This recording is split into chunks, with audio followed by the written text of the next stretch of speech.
నేను ఇప్పుడు చైనాలో ఉన్నాను. మీరు ఇక్కడ చూస్తే కనుక ప్రజలు హ్యాపీగా ఉన్నారు, ఏ జబ్బులు రొచ్చులు లేవు, చక్కగా ఎవరి పనులు వాళ్ళు చేసుకుంటున్నారు, హ్యాపీగా ఉంటున్నారు. సో 11 అవుతుంది రాత్రి టైము. చూడండి, ఎవరో కనీసం మాస్క్ కూడా పెట్టుకోవాల్సిన అవసరం లేదు ఇక్కడ. ఇదంతా కూడా మన మీడియాలో చూస్తున్న వార్తలన్నీ ఏంటంటే నాకు చాలా ఆశ్చర్యంగా అనిపిస్తుంది. సో పక్క దేశంలో ఏదో అయిపోతుందని ఒక వార్త సృష్టించుకుని దాంట్లో టైం పాస్ చేసే మనం మన దేశంలో ఏం జరుగుతుందా అని కనీసమైన ఆలోచన చేయలేకపోతుంది మన సమాజం. అది చాలా బాధాకరమైన విషయం.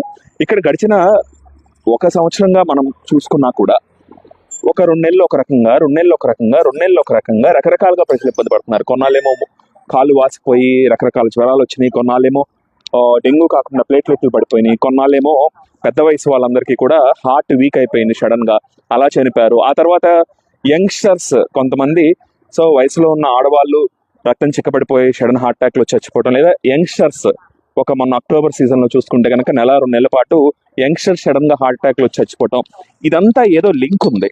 సో మన దేశంలో కూడా చాలా వైరస్లో ఏదో ఒక క్రిములు వస్తున్నాయి, వాటి వల్లే కదా ఇవన్నీ జరుగుతుంది. దాని గురించి ఏం జరుగుతుంది ఏంటి అని కనీసమైన ఆలోచన ఏమన్నా ఉందా? దాని గురించి విశ్లేషణ ఉందా? పరిశోధన ఉందా?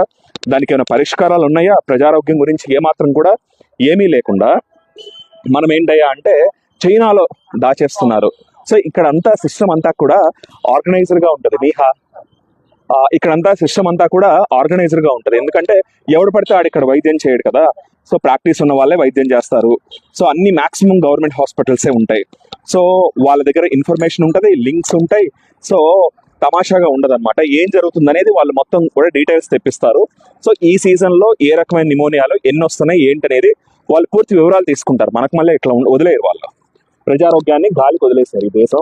అసలు కోవిడ్ లో ఈ దేశంలో వచ్చింది, కోవిడ్ ఈ దేశంలోనే వచ్చింది. కానీ చాలా విచిత్రమైన విషయం ఏంటంటే ఇక్కడ కేవలం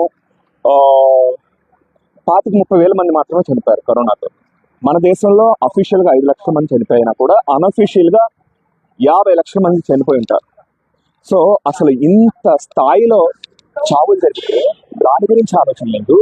ఈ చావుల తర్వాత ఎందుకు చచ్చిపోతున్నారో తెలియదు.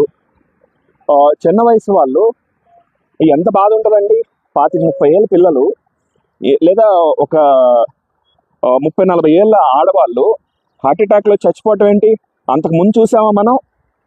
ఈ కోవిడ్ తర్వాత ఎందుకు ఇలా జరుగుతుంది దాని గురించి ఏమాత్రం కూడా మనం ఆలోచన చేయకుండా ఏదన్నా అంటే అది కారణం కాదు, ఇది కారణం కాదు, ఏంటో మరి ఏది కారణమో అది చెప్పరు.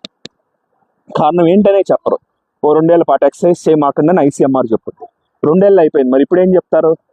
సో ఇది ఒక ప్యాటర్న్ లో జరుగుతున్నాయి ఇవన్నీ కూడా. అంటే ఏంటంటే ఒక 2 నెలలు జరుగుతాయి, 2 నెలలు జరగవు. అంటే ఏదో ఒక లింక్ ఉంటుంది.